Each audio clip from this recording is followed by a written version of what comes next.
கண்ணால் காண்கின்ற அயலானோடு உள்ள உறவு சிக்கலை சரி செய்துவிட்டு பின்னர் கண்ணால் காண முடியாத இறைவனுக்கு பலி செலுத்துவோம். பிப்ரவரி 23, 2024 வெள்ளிக்கிழமை மறையுரை சிந்தனை. மன்னிக்கிற குணமுள்ளவர்கள் உடலாலும் உள்ளத்தாலும் நலமாக இருக்கலாம் என்கிறது பல அறிவியல் பல்கலைக்கழக ஆய்வு முடிவுகள்.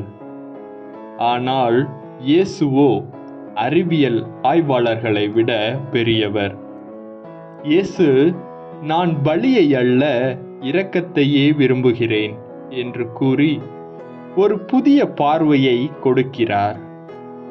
கண்ணால் காண்கின்ற அயலானோடு உள்ள உறவு சிக்கலை சரி செய்துவிட்டு பின்னர் கண்ணால் காண முடியாத இறைவனுக்கு பலி செலுத்து என்கிறார்.